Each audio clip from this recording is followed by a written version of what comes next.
They avoid the eye contact. Whereas I don't remember having that impression back in 1985. And Really?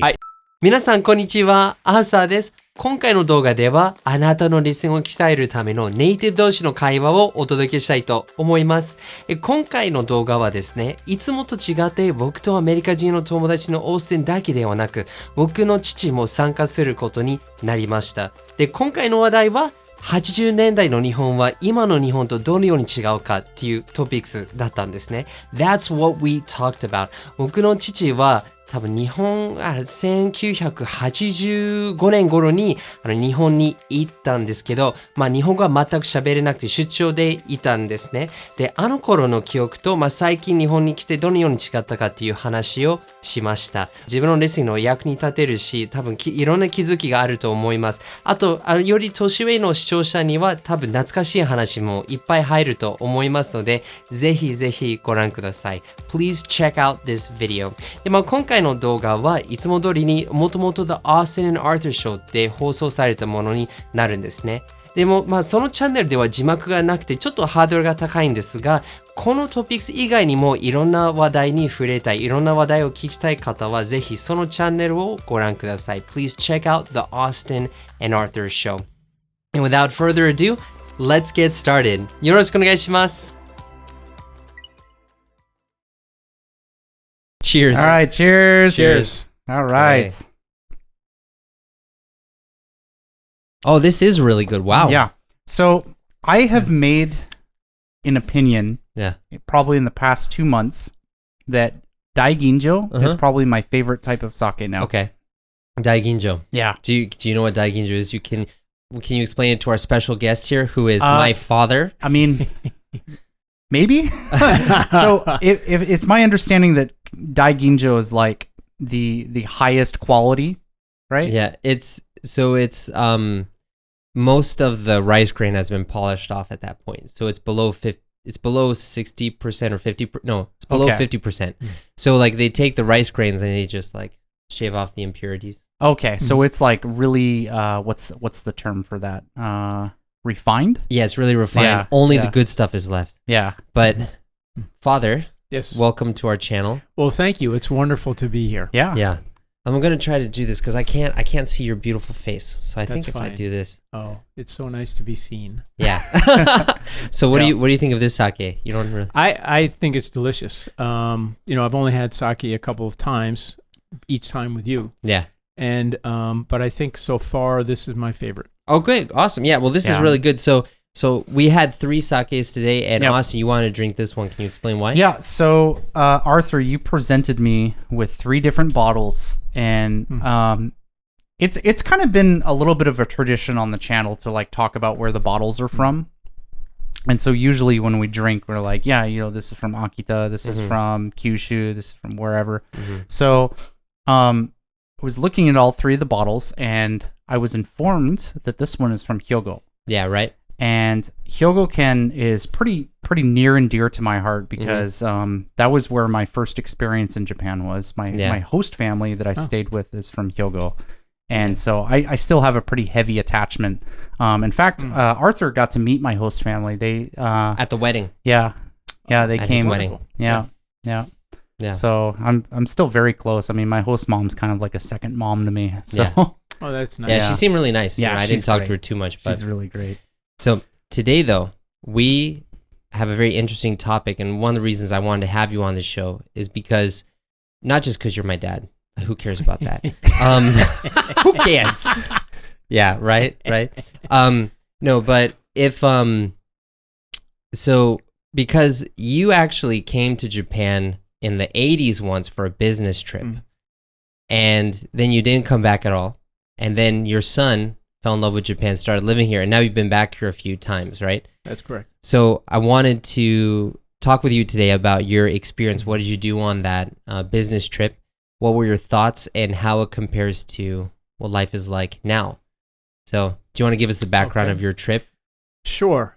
So it was 1985, and I was a corporate banker in Germany working for Citibank, and I was the account manager for the BMW group.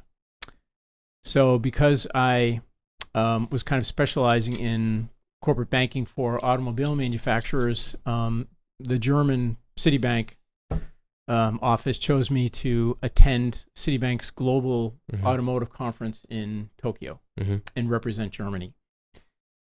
So that was the reason. There was I think a 4-day conference here. I flew from Munich to Tokyo. Just to tell you, Des, you should talk to Austin because then your mouth will be right into the mic. Otherwise, your audio level goes down too. You're talking to my friend here. Yes, all right. So it was my first time in Japan, and I didn't know really what I was expecting, but it was a very different place from any place I'd ever been before. In the sense that the initial impression is that a lot of it looks familiar. A lot of, I'd been working in New York City for a year, so you've got skyscrapers, very crowded sidewalks, and a lot of traffic, similar to here. But what you then notice after you start spending some time here is that the way that people behave is quite different. For example, one thing is the way people kind of move seamlessly in large crowds. Oh, yeah. I always found that fascinating. Yeah, last time when we went through Shinagawa Station when I was a student here, he was like, it's like a school of fish, Arthur. They just like turn on a dime and no one collides. Well, it's so weird, like how quickly you adapt to that too. Like when you start living here, pick it up in a month. And then you're just, one of the people in the crowd just dodging and weaving through. I have to turn my dad's audio up a little bit. All right, fair enough. Yeah. Well, should I continue? No, keep on going. Okay. Keep on going. Well, I learned quickly, for example, not to stop abruptly to allow an elderly person to go in front of you. Oh, yeah. At the foot of the escalators. Yeah. I did that one time. And not only did all of the people behind me bump into me, but the elderly person for whom I had stopped to allow it to go looked at me like I was crazy. Yeah. And stopped. She herself stopped and waited for me to go in front of her. Yeah. It's a real trip because it's like courtesy here is getting out of their way and not letting someone come first. Yeah. That's not interrupting the space. Yeah. It's a really weird concept coming from the West because it's like kind of the opposite. It's like, courtesy, like, probably Europe's the same way, but in the US it's like, okay, after you. Right. Yeah. Right. And also in at least in Western Europe and the US, being courteous with another person requires that you somehow address them directly. Yeah. And, maybe look at them in the eye and say, excuse me, would you please go first? Yeah. Or, I'm sorry, I almost bumped into you. But there's some kind of personal interaction there, which people in public here seem to avoid. Yeah. Well, especially eye contact. That's a huge one that I think is really avoided here. So Dad, can you tell me a bit about your trip? Like how long were you in Japan and what did you do while you were here? Well, I was in Japan. I think it was 4 or 5 days. 4 or 5 days. There was a a session every day where we attended in a large conference room, all the bankers, and on one day I had to give a presentation, which I think probably took about an hour, and then there were automotive bankers from several countries giving presentations on what it's like in the automotive industry in their country. Then we also had some I wouldn't say sightseeing, but we had a tour of one of the Japanese automobile manufacturers. I think it was the Nissan plant in Yokohama, which is quite interesting. It was to see the production line was similar to in Germany. Even at that point in time, there were a lot of robots being used to assemble the pieces of the parts of the car. But I found the personnel management aspect of it quite different. So I had been working in Germany for a couple of years at that point. And in Germany, it's a very pro employee sort of heavily unionized labor force where an individual employee can get away with a lot. Somebody can be sick for 7 or 8 weeks a year and it's not a problem. And so we were at the plant and one of the senior managers was telling us about how they operated, and I asked a question. And I said, they were talking about how employees have a job for life. And I said, well, that's that's a wonderful thing, and it's quite interesting, but what do you do in situations where you have an employee who doesn't work hard? So there's like a seminar, he's listening to this, and he's asking a question to the person presenting, right? Right, Yeah. yes. There was an older executive who was up in front of a large crowd. And he said, what do you mean? And I said, well, let's say you have an employee who calls in sick a lot, and even when he or she is there, they're very, very slow, and they're just very unproductive. Mm-hmm. I said, what do you do with that person? How do you, address that situation? And he said to me, we send them to the psychiatric hospital because they must be crazy. And everyone burst out laughing. Yeah. Well, it just shows you how work ethic is really different, you know? Yeah. Absolutely, yeah. Yeah. I don't know, for me personally, if I love living here, but if I had to work a regular job here, I'd probably want to quit and leave really quickly. Yeah. I don't know how you do it, man. I don't either. Actually, I don't want to get too much into my personal life, but the workplace benefits of people at my school, and I don't think it's unique to my school. I hear similar problems in other schools, and friends who are working for companies.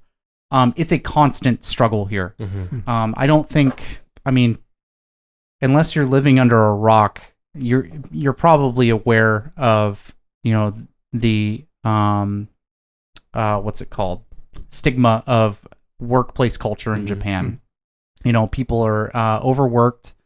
And there's not a lot of benefits that really go down to the employees that really take care of their mental health, especially. It is getting better. It is getting better.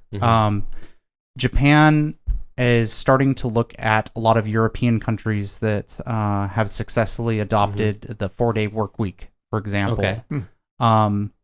But I mean, there's still problems. One example. I'm feeling okay with talking about this because this is something I'm a little bit frustrated. But I wanted to take paternity leave when my child was born, and one of the labor laws here in Japan is you have to use up all of your paid vacation days before you can take paternity leave.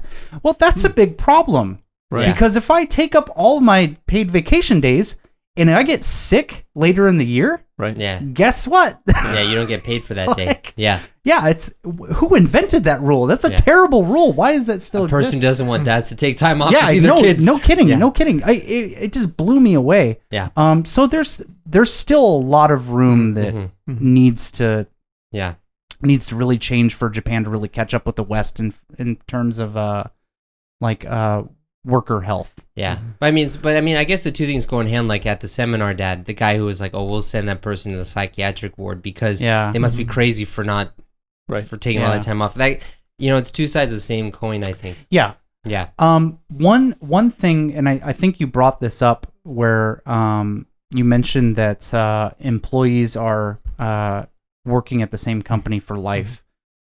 So that's something that I think that is really different from the West because, at least in the U.S. I think it's really hard to get fired here. So job stability is significantly higher over here than at least compared to the U.S. So I think a lot of people who are working over here don't feel like they're constantly having their boss breathe down their neck and worried about getting fired all the time. I see. So there is some good things about working here for sure. Yeah, that's interesting. I think in the U.S. now it seems that what's happening is that there's even higher turnover among people working for companies. Yeah, but because the person wants to change job. Yeah, we had the big coronavirus wave of resignations back in 2021. But it seems that, and this surprised me because I worked in Germany for 20 years in banking. And I was used to people who would stay for a long time at a company. But here, people expect to change jobs every few years. Well, here's not the thing. here, but you know United why States. Though, right? Because if they quit a job, they get a new job, they get a pay increase. Yeah. That's the reason. Yeah. Like you don't like the majority of people, because I know a lot of people who do this too. They expect to work at a company for 2 years, get some experience, quit, get a similar job at a different company, but then get a 10% pay increase. I guess and they just keep on doing that because companies are more willing to pay more for a new hire than to give a raise to a current employee. That's why. Right. Well, that's interesting. But we are getting a little bit off topic. No, we're talking about work. We can talk about work culture for sure. Yeah. In another episode. Yeah. But so for you, Dad, so you went to like the so you did this seminar and you were in Japan for 4 days. What else did you do other than going to the seminars and going to the Yokohama plant for Nissan? Well, I had an appointment at the BMW subsidiary here because they were one of my clients. So that was an interesting meeting. In fact, that morning before I had that meeting, I went to the fish market, which Tsukiji, which it's moved in the meantime. Yeah, right? it's in Toyosu now. Yeah. So I went there, and I think everyone always says you must get there very early. So I was there at like 5 a.m, and it was fascinating. Yeah. But when I had the meeting that afternoon with the head of BMW Japan, and I told him I had gone to the fish market, he said, "What time did you get there?" And I said, 5. He said, "Oh, you missed it. Yeah, it's all over by then." Yeah. What? Yeah, because the fish auctioning starts at like 4. Does it really? Yeah. Jesus. Because they have to do the auction, they have to prepare the orders, and they have to send them to the stores for that day. Oh, okay, that makes sense. But yeah, Dad. So what was like what was when you came here back in the 80s when you were, I guess you were around 30 years old at that time, right?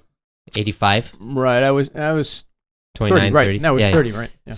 So like we kind of talked about the things that you did, but what was kind of your impression moving around? Like, because you had already traveled around Europe at that time too. Right. Been some countries, you grew up in the States. So what was being in Japan like?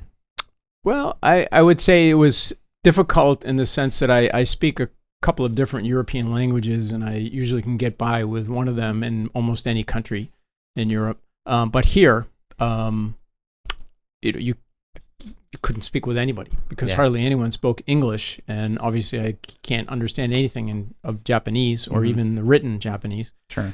So that was a huge barrier, not being able to even tell a taxi driver where I wanted to go. If I could say the name of the hotel, that was about it. When it was okay when I needed to get back to the hotel because I would just tell them that. But to tell them where I wanted to go, like if I wanted to go to the sumo wrestling stadium to watch a sumo match, I wouldn't know how to say that in Japanese. Yeah. How did you get there though?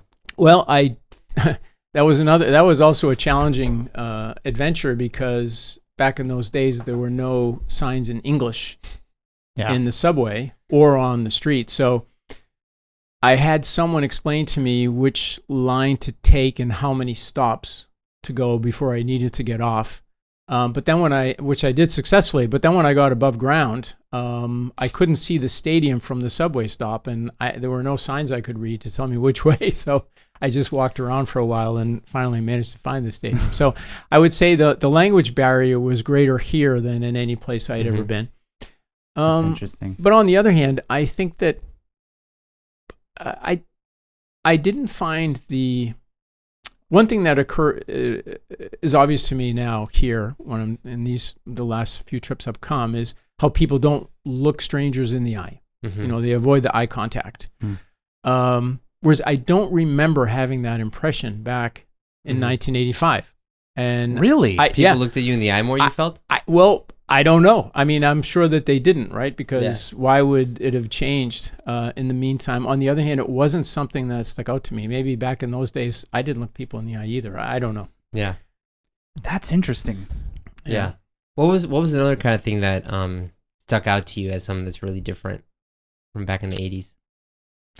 Different from today? Not different from today, but like different from. Like when you went to Japan in the 80s and you were just like, wow, this place is different. Yeah. Well, it's very noisy here if you're in the middle of the city. If you walk around Shibuya or Shinjuku, you're constantly being buffeted with not street hawkers, but there's some music being played. There's somebody not saying something to you, but at you as you walk by, holding some flyers or some advertisement. And it's just a lot of noise. That's probably the main thing that I noticed. And also, I mean, having lived in New York City, I was used to large crowds and having to, move out of the way of people as you're negotiating the sidewalk. But I guess the masses here and the fact that people get very close to you without touching you is actually that's actually an interesting point. It seems like the personal space that an individual kind of requires or expects is smaller here. Yeah. But the risk that you actually come into physical contact with somebody is lower. Isn't that crazy? Yeah. Yeah. It's really crazy if you start thinking about it. Like just how crowded, especially on trains, right? You'll notice that, especially during rush hour, how like you'll be squished up like sardines inside a train, yet you'll still feel like you are not having your space violated. Yeah. Right. I don't know how to explain it. Yeah. And you'll never have a personal interaction with anyone that you don't know, which is quite interesting. If you're in New York on the subway and you need to get off, it's crowded, you need to get through to the door, you would say, "Excuse me," and you would make yourself known and you would talk to people. Yeah. Whereas here, my son taught me this. You just kind of start shuffling about 15 seconds out. People kind of make a path for you to the door. It's the I'm gonna get off the train shuffle. No, I know exactly what you're talking about. Yeah, the best thing. So when you're sitting down and there's like a bunch of people between you and the door, like the first thing you do, you take your bag or you take your backpack and you put it on your lap and start to put all the straps on. Yeah. And then that's the cue and everyone's like, "Oh, okay, this guy's going." And then it just opens up for you. Yeah. No, it's really cool because I would say the best way I would describe it is I think there is actually a lot of communication here. Probably the same as it is in New York, but it's mostly nonverbal. Yeah.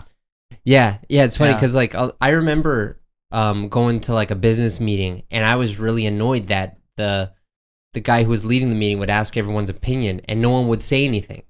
And then the guy would just say, "Okay, it's decided then," and just go with his decision. But what I noticed was that like people let their opinions be known in their eyes. And so like they were looking at each other. They weren't necessarily like looking at each other, but it was more just like, "Oh yeah, so how do you guys feel about this?" Like that, and you would let it know. So it's like you're still communicating even without using words. Yeah. Well, that's an interesting point. It makes sense to me based on what I've observed now when I think about it in this way. There's a massive amount of nonverbal communication going on, even without any direct contact between people. So in the U.S. or in Western Europe, nonverbal communication would probably include a lot of eyes connecting. You see the person, you read what they're. But here, you don't actually look at the person in the eye. You may notice their eye movements, and you notice. So you're reading a lot in a way where you don't have a direct interaction with someone. Yeah. But they're still communicating a lot. So that like a school of fish, they all get around the corner and up the escalator without anyone touching each other and without any delays. Things just move seamlessly. So for you, so you came back here like, it's already been 40 years, Dad. Does that make you feel old? Sorry, 28 years. No. 28 years. It's been 28 years since you came, and then you visited me a few times since then. But now as you come back, do you feel like there's a difference in your impression of Japan back in the 80s versus now when you come back? Well, that's a very interesting question because I would think the answer would most certainly have to be yes, but I can't really say that because I couldn't articulate in what way it's different. Because when I came to Japan in 1985, it was an incredibly different place from anything I had ever been used to. Yeah. And when I come now in 2023, it's still incredibly different from any other place I've been. And I think I understand what's going on a little bit better, but it's still, a real mystery. Yeah. What's happening. Yeah, it's really funny. Like we took my son to the bus stop for his school, for his kindergarten. And this was probably like the third time I've done this with my dad. And the woman comes, takes him on, and then closes the door. And as it closes the door, my dad said, "Yeah, they talk at you, but no one ever really talks to you. Right. Yeah, I know what that. Yeah. I know what that's like. Yeah. Well, it's almost like a lot of the communication seems almost ceremonial in the sense that someone arrives and says hello to people, but they just kind of shout out some kind of hello without actually interacting personally with anyone. Yeah. And the group all kind of says hello while they're going about their business. And it's kind of like a lot of ceremonial communication, at least the verbal communication, it seems. Yeah. Yeah. Well, I would agree with you in that. Like, I mean, you know, before we eat, we always say itadakimasu. Right. When we leave, we say gochou-sama, right? Right? Because there's a lot of ceremony here. And it used to be really weird for me, just like everybody would say the same thing at the same time. Yeah. And now I'm totally used to it now. It actually almost feels kind of like in Japanese, you say samishi, it feels almost kind of like lonely or like, oh, I miss that. Yeah. Oh, I see. Because I don't know, that's just how I feel. Because otherwise, things are just kind of like, you know, it's kind of funny that. So I have kind of a different experience with that. That's never felt weird to me. Oh, really? And I think the reason for that is, so I grew up Catholic. Oh, yeah. So you'd go to Catholic Mass all the time. So it's like, you're used to just like everybody saying the same thing all the time. Right? And so when I came over here, it just felt like really natural to me. So, yeah. That's interesting. Yeah, I mean, I don't know. So I didn't grow up Catholic. My dad grew up Greek Orthodox, but you never went to the church, right? No, I did. When I was a boy, sure. Until I, got out of high school, we always went to the Greek Orthodox service. But they don't have. There's not a lot of speaking in unison among the congregation. Really? Okay. No. Oh, okay. I see. Yeah. But that reminded me of something else I wanted to mention, which I thought was quite interesting in terms of how Japan is different from other cultures or the U.S. Yeah. So near where you used to live, Musashi Kosugi, yes, there was a baseball diamond. Yeah. Right. So there's a base, and one time I was walking by there, and there was a little league baseball team. So they're all kids, 8 to 10 years old, playing baseball, and there were obviously coaches, and they were talking a lot. But that, like in the U.S., baseball players are always talking at each other or to each other. That's happening.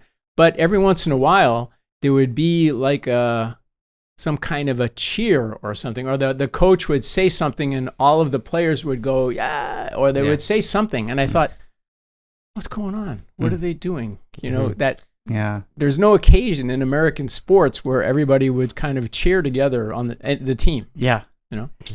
Sports are such a, I don't want to say weird. It's such an interesting concept here because I think baseball is actually probably the best example because like when you look at baseball in the U.S., the way I would describe it is it feels like a team of individuals, right? You have like the star players on the team. It's like, oh, that guy's a huge slugger. That guy's a great guy in the outfield, or whatever. It's like you have these heroes on the team. Where I mean, Japan definitely has heroes on the team, but like when you watch Japanese baseball here, it feels like people actually play as a team rather than like try to make these big flashy individual plays. Like a perfect example, I remember growing up and like, okay, you guys are from Boston, so you guys have your baseball. I have the Mariners. They're not a good team, but you know what? They're near and dear to our hearts in Seattle. It's okay, man. Not all of us can be the best, right? But one thing we did have is we had Ichiro. Yeah. Right? And it was such a weird thing watching Ichiro play baseball in the U.S. because you're used to when you're watching American baseball, it's like you're the big focal point of watching people go up to bat is hitting a home run or hitting a double or triple. But Ichiro, he never really hit home runs. But every single time that guy went up to bat, he was always doing a single or a double. He was always making it to first or second base, right? And the man was consistent. And when you watch baseball here in Japan, it's very similar to that. You of course you will see home runs and stuff, but you see a lot of doubles and singles, right? And so like the whole emphasis is like, okay, look, I'm not going to try to go for the big play. I'm going to try and go for something I know I can get, and we're just going to keep making that progress, and little by little we'll score points. Yeah. Yeah, because when you hit a home run, the glory goes to the guy who hit the home run. Yeah, but if you hit singles and doubles, it goes for the whole team. Yeah, exactly. Yeah. It's interesting. Yeah. Yeah, well, you know, I mean, I've told you this already multiple times, but like the society here, from how I see it, is everyone has their role, everyone has their place, and you know the role you're supposed to do, and you don't necessarily have to go about being like super authentic, I guess, as long as you're just fulfilling your role in society. Like, you can be with your friends and hang out with your friends and do whatever you want, but when you're out in the public sphere, you have your place, you have your thing you're doing. And it, to me, when I first got here, it seemed really cold and empty, but now it's great because everything goes so smoothly. And it's like, I feel like before, you know, when I was less secure in myself, I was like, I need more like humanity in my life. I need more human touch. I need more people to interact with me like I'm a human. But now it's like, I have friends. Yeah. I have a family. I actually feel the complete opposite when I go back to the US. Okay. So sorry. Okay. So I actually, so for me, I've talked about a lot of the time on the channel that I feel very comfortable with the way of life here. Because for me, a big emphasis on the kind of person I am is I need social interaction when I go to work. I'm not the kind of person who I can't be alone and get stuff done. I need to be interacting with people in order to kind of get like motivation to do things.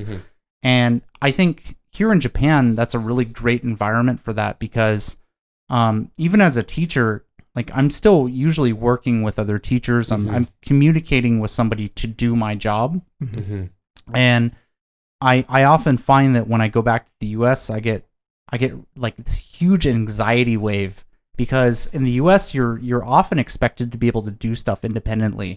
I mean, even in your personal life, you know, something as simple as like, you know, getting your tires replaced or changing your oil or, you know, handling that kind of thing, you need to get that done by yourself as an adult.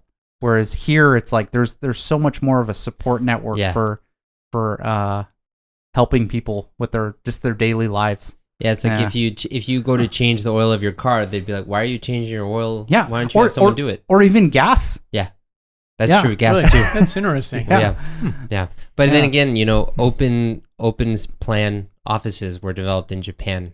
The cubicle was in the States, so I think that describes that pretty well. Yeah, and I mean, I'll be honest, I would prefer a cubicle because I feel super naked when I am in those open. You know, it's such a weird thing, because like obviously no one's paying attention to what anybody else is doing, but you feel so exposed when the desk. It's okay, dude. I admit it, because I could watch you all day while you were working from my other side of the office. Oh God.